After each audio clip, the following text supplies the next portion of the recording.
Ooh. Hello, once again, this is LD.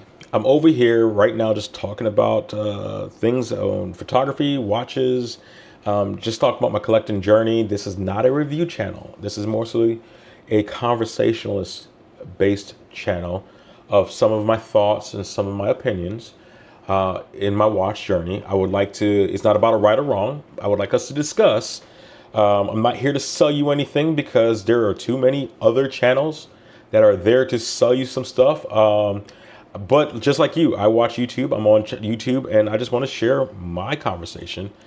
And this is December 2025. And if you are watching this, this probably comes up in your algorithm as a state of the collection or whatever it is type video. And which is an opportunity for all of us watch enthusiasts to share all the watches that we go gaga goo over. And I wanted to do something different. So when I said that this is a two-part session, I am separating it from watches that I've had as an accidental collector, watches that have started from earlier in my journey or before my journey that I have now, and watches that I pretty much got, I don't want to say this year, but recently up to a certain point. So what we're going to cover is this. We're going to cover a time frame of from 1981 to about 2017. And from 1981 to 2017, I was always around watches. Those of you from the 20th century, the 1900s, watches was not I mean, people always collected watches, but watches was not a rare thing to see on people's wrist as it is now. So it didn't tell you as much about what their personality, what they did, their quirks and whatever, as it does now. That being said, without further ado, let me go into some of the watches. Now, my oldest watch, and here's a reason why I'm starting with this video by itself. The watches in this video, for the most part, I will never sell. They may be gifted, they may be given away, but they will never be sold. Now, I say that, now if somebody gives me some kind of, how can I put it this way? Somebody offered me, 7 figures for my daddy's watch. I think my daddy would love for them to have that watch. So, I mean, everything's negotiable, but these are the watches that I have no intention of selling.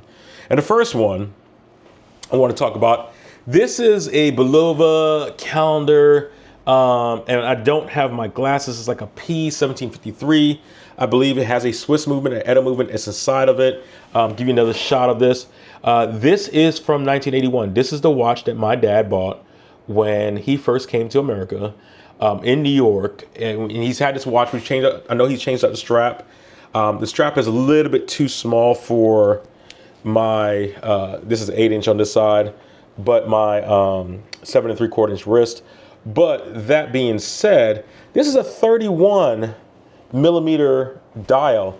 And as a dressy type watch, I still can pull this off. So I know some people say, oh, well, the watch is too small or whatever.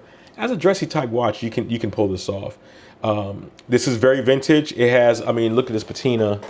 That patina right there is just absolutely great. So now I'm going to tell you where I messed up with this watch. So I took this watch to a local jeweler down here in Tampa and to change out the crown because I had no way to actually engage with the movement to adjust the time. Now, you see the second hand is stopped, but this is an automatic movement watch. And this watch is 45 years old. And it has never, well, almost 45 because, but you know what I mean. But it has never been serviced. In 45 years, it has never been serviced. And I made the mistake because I didn't know. And I took it to a local jeweler and said, well, hey, let me just see if they can get a crown, replace a crown. Now they put a crown on there, but the crown has no engagement with the movement. So I cannot set the time. The only thing I could do is that when it gets close to the time that's on the dial, hopefully I'm there and just, start activating and charging and doing whatever. But I'm gonna let you know this. But if you see, even for 45 minutes, for 45 years, because like I said, I can't, normally I can just wind it and start going, but I can't do this now because I took it to the wrong person. And now I'm probably gonna end up having to take it to, I don't see that, you can see that the second hand is moving. I'm probably going to end up having to take it to either Delaware to the watch initiative, or see the second hands moving right there. Or there was somebody that in New York, from Bulova, New York, that says that he can probably work on it and they can update and do certain things. But he was going to give me a call back. So if you're watching, I think his name is Steve.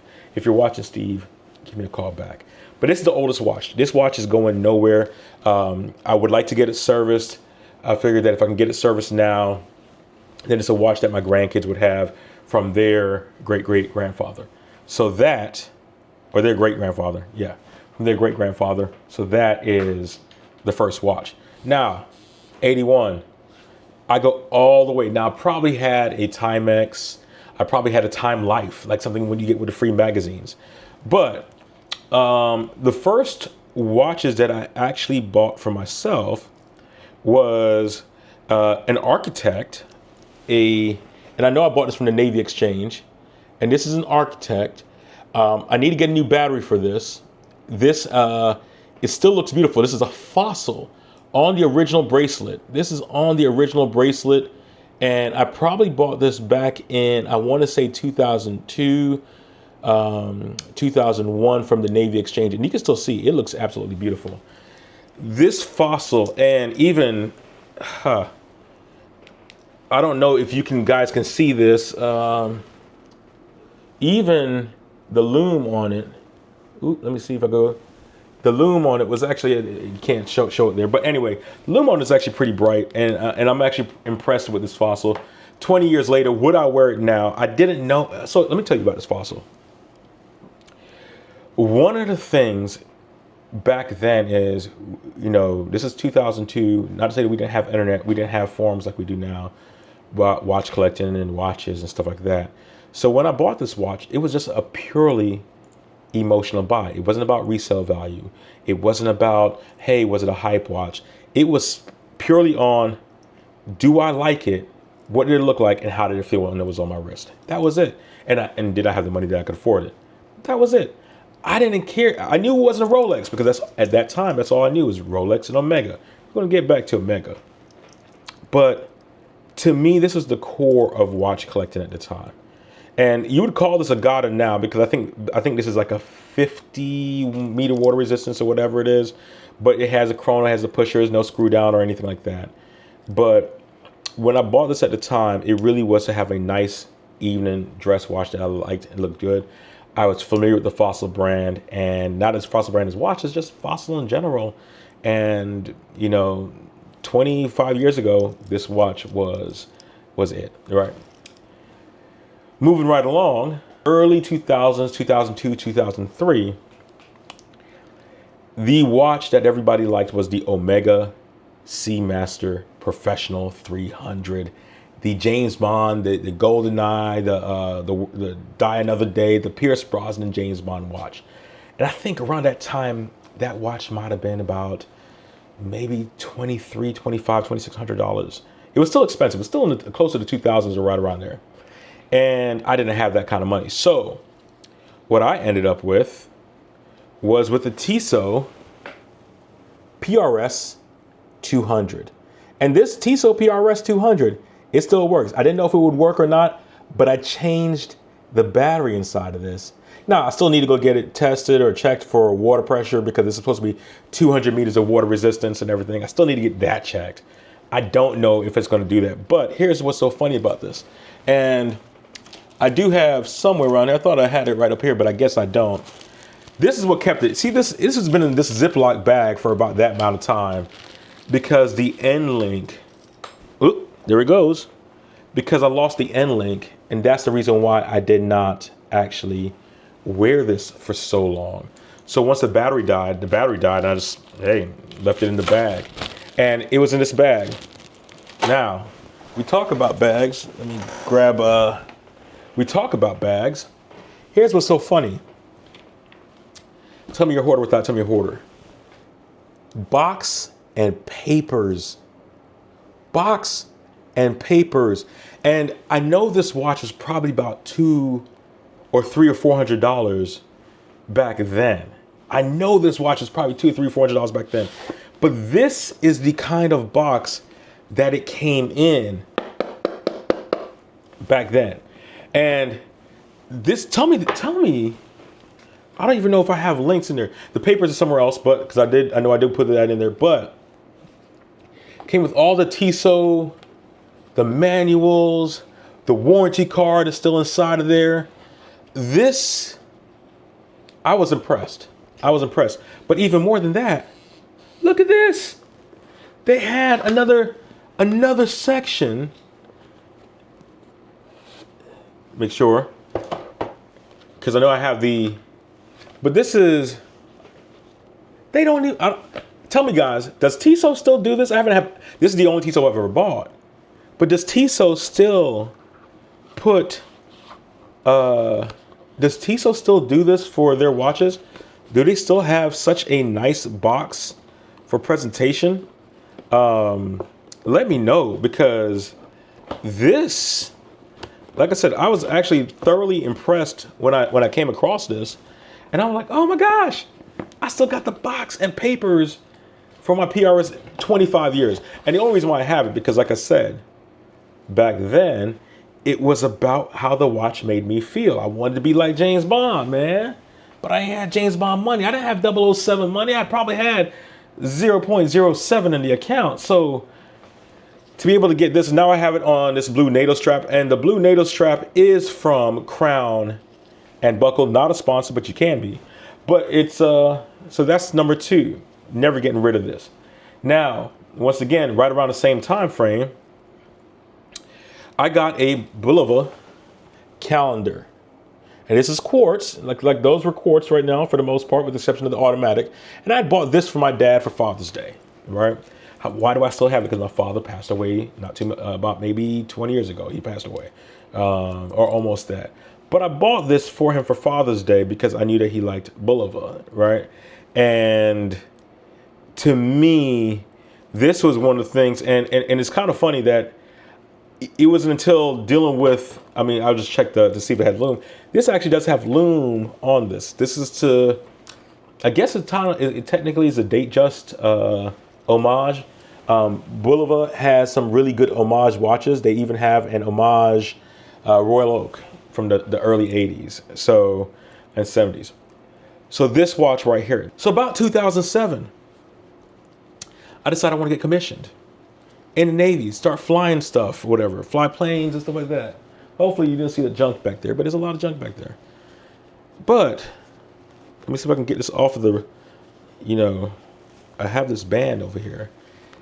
And you guys don't understand how hard it is to do mechanical things when you are trying to do a one take cut. And because I don't have time to really do, I mean, I do have time, but I don't have time to edit. But that being said, and now you want to work? Really? I mean, your time, the reason why I say this is because of this. So this watch right here, this is the Citizen EcoDrive Nighthawk 200, and this is the first generation. This is the first generation. This was a watch that I got. Now, I had got this because this was a poor man's Breitling in a way. EcoDrive, always charged. All it needs is sunlight. And I did not know the trick about pulling, like when the capacitor gets low, pulling the crown and letting it charge with the crown pulled so that it's not using any juice. Let it sit out there for a day, then put it back, and then it goes in. I do still need to send this to service because what has been happening, and I've been trying to charge it and charge it and charge it. What has been happening is that throughout the day sometimes the GMT hour works perfectly, the seconds work perfectly, the minute works perfectly, the hour sometimes seems like it's only advancing a half hour at a time. So, but right now it's showing actually the correct time, which I thought was funny. It has scratches. It's a sapphire dome and everything like that. It has scratches on this screw down crown, and this is probably my first big boy watch because I know I spent some money on this. This was at the time, I think this was probably $375, $400. I think this was my first big boy watch at the time. And from 2007 to about 2012-ish. I wore that until I got the good old GShock. Now, is it the FC91, whatever it is called? No, right? This one is something 350, whatever it is. But what's cool about this one, and I'll show this, it has the vibrating paddles on here. So what's cool about the vibrating paddles, it's a tactical watch. It's designed for you to feel the vibration on your wrist without you really hearing it. And what's nice about that is that it uses low battery to do so and gives you a lot of vibration. And what was cool was that it was this year. So I think I bought this in 2012, and it was earlier this year when I actually changed the battery. Got one low battery alert come across, never got another one. And 3 or 4 months later, I went and changed the battery. Took it to the same place that I took the Bulova first. So I thought I was in good hands. But batteries changed. I don't know if they put a new Panasonic battery in there, and I don't know if I'm gonna get another 10 years off of it. But this thing has been going like a tank ever since. Excuse me, got my GShock. And then until about 2017, the Garmin Instinct. And in 2017, I got the Garmin Instinct. And technically, this is one of my most worn watches, but I wear it now mostly for the gym. I wore this straight every day pretty much for 2017 to just about earlier this year. I wore this every day. Tracked my steps, tracked my sleep, and body battery. The Garmin app is amazing. The body battery they put in the Garmin app, that is like, you will be like, oh man, I feel kind of sluggish today. You look at your body battery and then your body battery says, oh, I'm at a 7. And you're like, that's the reason why I need to go take a nap. I need to go take a walk. I need to go do something to boost my body battery back up. Now, earlier this year, or maybe towards the end of last year, I started to feel like I was too connected to my phone. I started getting tired of the alerts, got in a new house, getting alerts every time something moves or whatever. I just got tired of getting all the alerts to my wrist, and I wanted to become more disconnected. And that is when I left the digital smartwatch age. And I will tell you something about this Garmin, because this is a Gen 1. You can't talk, you can't do phones on it as long as Garmin updates the firmware or supports the updates for this. This is probably the most tankified, if that's a word, of the smartwatches, because as long as the battery works on this, it will do what it's supposed to do forever. It's like a Game Boy, right? A Game Boy still works all the time. It's not connected to anything else. So I loved this watch. This actually got me used to wearing watches. When I heard the CEO of Audemars Piguet talk about how the iPhone or the Apple Watch got people wearing watches that normally would never wear watches, I'm like, this got me back to wearing watches every day and enjoying it and looking forward to it. Which leads me to the gateway drug for this year. My first mechanical watch. And this is the end of this part of the State of Collection, is the Citizen Tsukiyomi AT, right? Citizen Tsukiyomi AT has a moon phase on there, atomic timekeeping, it has a date, it does everything. I think it's 50 meters water resistant. It does everything. World timer. It is an amazing watch. Have it on a FKM rubber strap, which I got off of the Amazing site, and I was wearing this back and forth until I got my Jack Mason. I was wearing this all the time after I took this off. And I will say this is the heartbeat of all my entire watch collection. Everything is set to this time. I've gone on the NIST site, and this has probably been hundredths of a second off the atomic clock. Everything is set off at this. This is my heartbeat. So with that, this is part 1 of the status of my collection.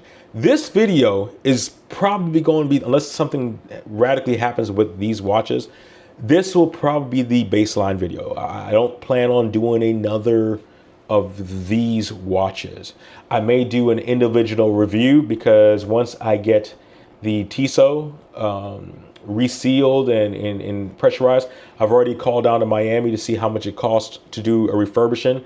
It's about, because it has a chrono on it, it's about $215, I think, at this time. I do need to send in the Nighthawk to get relooked at, to get that done. And I do need to send in the Bulova. Is probably going to run me roughly about $1,200 to get service back to it. For me, that's a family heirloom. That's something passed down. It's not even passing down a watch to my kids. It's passing down something from their ancestors down. So I put that as a family heirloom more than just passing down a watch. And so these watches are all part of the story for me. I mean, this is the watch that got the smartwatch off my wrist. This is the watch that was with me for life for literally 8 years, 7-8 years on my wrist, and told me everything. Gave me my heart rate. It told me calories burning every year. This watch is part of me. This watch has literally been to a war zone. I had this while I was in Afghanistan flying for 4 years. This watch has been all over the world. Don't have any intention on getting rid of this watch. I may get other G-Shocks. This watch is staying around. Come back to this watch again. This is the watch that I got when I got commissioned in the Navy to go flying. As a matter of fact, if you ever Google me and you look me up and you see me in a magazine picture on Google doing a pre-flight, this is the watch on bracelet that I have, right? This watch right here. So this has been with me. Once again, another family heirloom. This will get passed down to my sons and my sons' sons and whatnot, or to my granddaughters or whatnot. This will get passed down to them. Once again, I don't know that this will get passed down. I would love for this to get passed down as my watch, but the Tissot, right? The Tissot was my first Swiss watch. It was my poor man's James Bond. I have no intention to get rid of this. And like I said, I got the box and papers. I think, but I mean, I'm not dumb. I did go on Chrono24 to look at, see what they were going for. And some of them with box and papers are going $600-700. And I was like, really? But I have no intention on getting rid of this unless somebody comes with some amazing deal. This right here still needs to go look about getting the movement redone. If it's less than $200, I'll go get the movement redone just to go get it done. But this was like one of my first watches that I bought when I was in the Navy, and this is not going anywhere. And of course, this watch is not going anywhere. That is what started my story.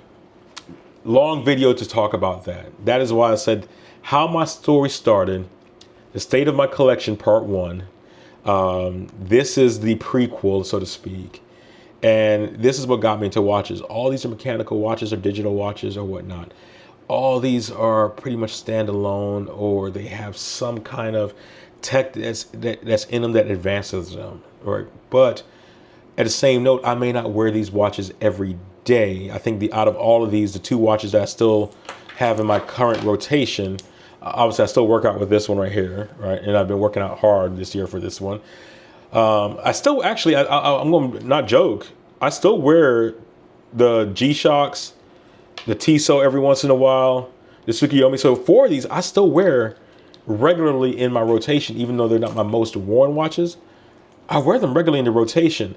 I even wore this one this year for my aunt's, my dad's sister's 80th birthday. I wore this one this year.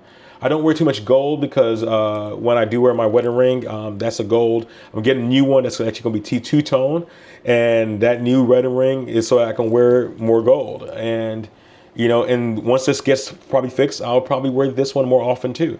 So I have all my watches to wear, and they are all part of the story. So even though there's watches that I pick up and grab and go, I pick up my Jack Mason Pursuit Pro or my Rolex, or when I pick them up to grab and go, but all the watches in the collections are intended to be worn. And once this gets fixed, this will probably get worn, probably get put on a new strap though, a little bit longer strap, but that will probably get worn as well. So for those of you who've been wondering, why did I just yell that? I don't know why I yelled that. For those of you that's been wondering, this is my watch story.